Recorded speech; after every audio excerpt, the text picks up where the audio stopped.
গতরাতে গাজীপুরের ঘটনার পরে শোনা গিয়েছিল ময়মনসিংহ অস্থির হয়েছে।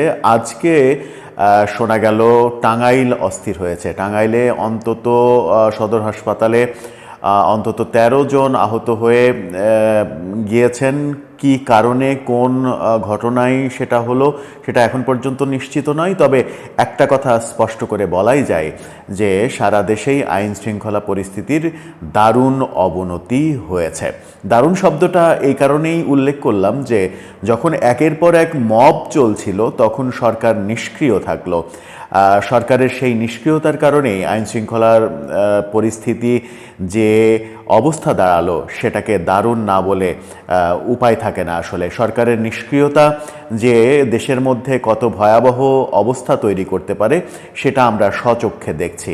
সরকার সক্রিয় হবেন সেটাই প্রত্যাশা করব, কারণ সরকার সক্রিয় না হলে যেটা হবে সেটা হচ্ছে যে দেশে একটা অরাজক পরিস্থিতি সৃষ্টি হবে। সেই পরিস্থিতি ট্যাকেল দেওয়ার মতো অবস্থা তখন আর সরকারের থাকবে না। অবশেষে সরকারের দেখলাম যে টনক নড়েছে, তারা যৌথ বাহিনীর অপারেশনে নামছে আজকে রাত থেকেই। কিন্তু সেই অপারেশনটা কাদের বিরুদ্ধে, কোন উদ্দেশ্যে, সেটা নিয়ে যথেষ্ট প্রশ্ন করার অবকাশ থেকেই যাচ্ছে। সেই আলোচনাই করবো এই ভিডিওতে। থাকবেন পলিটিক্স টিভির নিয়মিত আয়োজনে।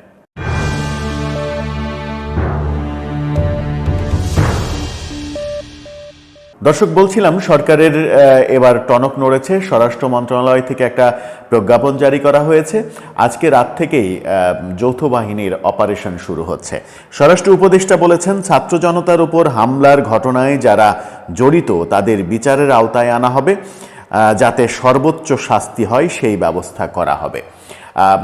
স্বরাষ্ট্র মন্ত্রণালয় থেকে যে প্রজ্ঞাপন দেওয়া হয়েছে, বিজ্ঞপ্তি দেওয়া হয়েছে, সেখানেও বলা হয়েছে যে গাজীপুরে ছাত্র জনতার উপরে হামলার ঘটনায় সরকার উদ্বিগ্ন, এরকম অনেক কথা বলা হয়েছে। এবং দোষীদের, সন্ত্রাসীদের, ফ্যাসিস্ট আওয়ামী সন্ত্রাসীদের শায়েস্তা করার জন্যই আজকে রাতে যৌথ অভিযান শুরু হচ্ছে। টাঙ্গাইল, গাজীপুর সহ সারা দেশে, গাজীপুরে তো শুরু হবেই, সারা দেশে শুরু হবে।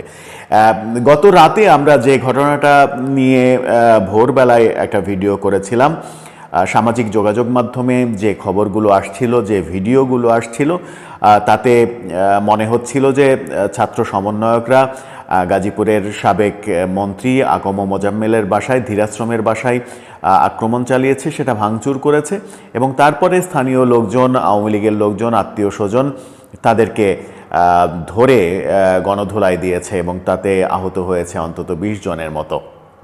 ঢাকা মেডিকেলে ৮ জন রয়েছে, তাদের মধ্যে একজন আইসিইউতে রয়েছে, তার অবস্থা বেশ খারাপ, এমনটাই ডাক্তার জানিয়েছেন।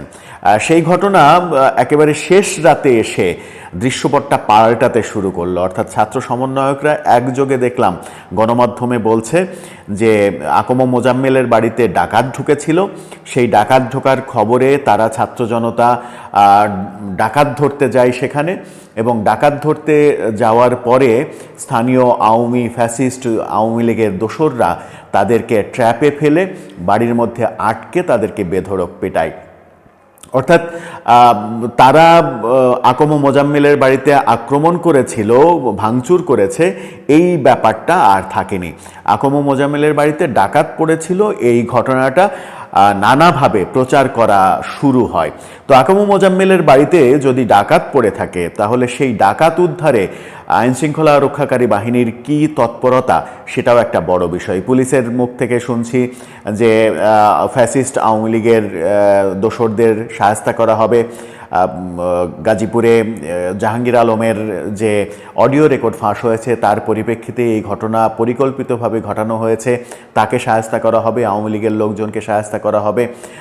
নাগরিক অধিকার তারা বিক্ষোভ সমাবেশ করেছে, সেই বিক্ষোভ সমাবেশের একটা ভিডিও দেখলাম, সেখানে আবার ভুলক্রমে একজন জয় বাংলা স্লোগান দিয়ে ফেলেছেন, সেরকম ভিডিও দেখলাম। জানি না সেই ভিডিওটা সুপার এডিট কিনা, হতেই পারে, এই যুগে এআই দিয়ে কত কিছুই না করা যায়।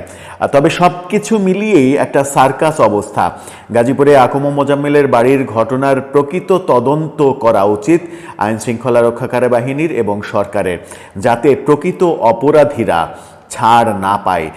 ফ্যাসিস্ট আওয়ামী লীগের আপনি বিচার করবেন, সেটা ঠিক আছে। যারা আইন শৃঙ্খলা নষ্ট করবে তাদের বিচার করবেন, ঠিক আছে। অন্যায়ভাবে যদি ছাত্রদেরকে মেরে থাকে তার বিচার করবেন, ঠিক আছে। কিন্তু আকম মোজাম্মেল হকের বাড়িতে আসলে কি ঘটেছিল? ডাকাত ঢুকেছিল? তাহলে ডাকাতদের আপনারা নিশ্চয়ই, যারা মার খেয়েছে তাদের মধ্যে ডাকাতও রয়েছে, সেই ডাকাতদের কি আপনি চিহ্নিত করেছেন? চিহ্নিত করেননি। যদি মার খাওয়া পার্টির মধ্যে ডাকাত না থাকে তাহলে সেই ডাকাত আলাদা পার্টি। সেই ডাকাত ধরার কি উদ্যোগ লক্ষ্য করা গেছে? কিংবা সরকারের বিবৃতিতে সেই ডাকাত ধরার কথা বলা হয়েছে? বলা হয়নি। শুধু বলা হয়েছে ফ্যাসিস্ট আওয়ামী লীগের দোসরদের শায়েস্তা করা হবে, এবং সেই কারণেই যৌথ বাহিনীর যে অভিযান, সেই অভিযান শুরু হচ্ছে। আজকে রাতে যৌথ বাহিনী অভিযানে নামবে, সেই অভিযানের নাম দেয়া হয়েছে অপারেশন ডেভিল হান্ট। কিন্তু প্রশ্ন এসেছে এই যৌথ অভিযান নিয়ে, সেটা হচ্ছে যে কাদের থামাতে এই যৌথ অভিযান?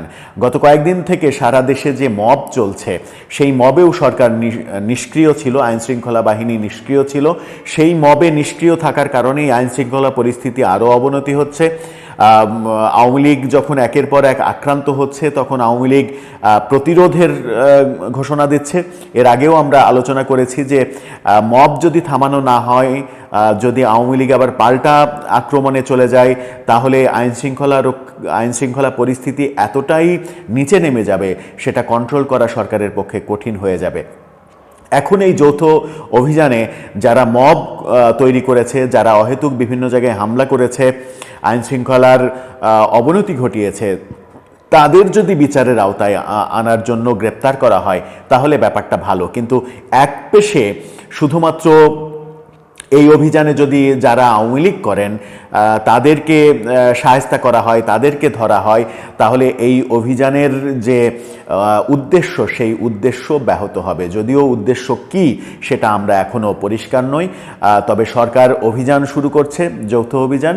সেই যৌথ অভিযানে তারা আজকে রাতে কি অবস্থা করে, যদিও অনুমান করাই যেতে পারে যে আজকে রাতে গাজীপুরে একটা ম্যাসাকার অবস্থা হবে। আওয়ামী লীগের লোকজনের উপরে একেবারে ম্যাসাকার অবস্থা করবে আইনশৃঙ্খলা বাহিনী। যদি তারা দোষী হয় তাহলে সেটাতে কোনো অসুবিধা নেই, কিন্তু আকম মোজাম্মেলের বাড়িতে সত্যি সত্যি কি ঘটেছিল, সেই ঘটনার ভেতরের কাহিনীটা জনসম্মুখে আনা উচিত, যেন মানুষ প্রকৃত সত্যটা জানতে পারে, এবং প্রকৃত সত্যটা জানতে পেরে মানুষ নির্ধারণ করতে পারে, মানুষ নিজেরাই নির্ধারণ করতে পারে কে অপরাধী আর কে নিরপরাধ। এটা যদি মানুষের কাছে ইনফরমেশনটা না আসে, মানুষকে যদি ধোঁয়াশার মধ্যে, বাংলাদেশের নাগরিককে যদি ধোঁয়াশার মধ্যে রাখা হয়, তাহলে যেটা হবে সেটা হচ্ছে যে সরকারের নিরপেক্ষতা নিয়ে প্রশ্ন উঠবে, যে প্রশ্নটা অনেক আগেই উঠেছে সরকারের নিরপেক্ষতা নিয়ে। আজকে দেখলাম যে ছাত্র সমন্বয়করা স্বরাষ্ট্র উপদেষ্টার প্রতীকী একটা লাশ নিয়ে তারা গায়েবানা জানাজা করেছে, এরকম ঘটনাও ঘটছে। স্বরাষ্ট্র উপদেষ্টা ওই কারণেই অতি উৎসাহী হয়ে এরকম যৌথ অভিযানের ব্যাপারে সিদ্ধান্ত নিলেন কিনা সেটাও আমরা দেখব। আর্মি, র্যাব, পুলিশ সহ অন্যান্য বিজিবি, অন্যান্য বাহিনী, সব বাহিনী মিলিয়ে যে যৌথ অভিযান করবেন। বিশেষ করে আজকে ফোকাসটা থাকবে গাজীপুরে।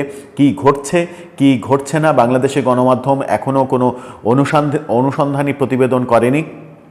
বিবিসি থেকে বলা হয়েছে যে গত রাতে ছাত্র সমন্বয়করা যখন আকম মোজাম্মেলের বাড়িতে আক্রমণ করে, তখন আওয়ামী লীগের লোকজন তাদেরকে ধরে গণপিটুনি দেয়।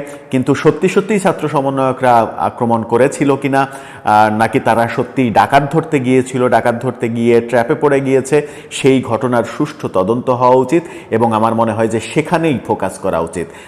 নয়তো ব্যাপারটা আরও বেশি এলোমেলো হয়ে যাবে, এবং ব্যাপারটা যদি দেশব্যাপী ছড়িয়ে পড়ে তাহলে সরকারের পক্ষে কঠিন কাজ হয়ে যাবে সেটা ঠেকানো। দর্শক, আপনার কি মনে হয় গাজীপুরে আকম মোজাম্মেলের বাড়িতে আসলে কি ঘটেছিল? কোন ঘটনা আমরা ধামাচাপা দেওয়ার চেষ্টা করছি কিনা? আপনার মতামত জানিয়ে লিখতে পারেন আমাদের কমেন্ট বক্সে।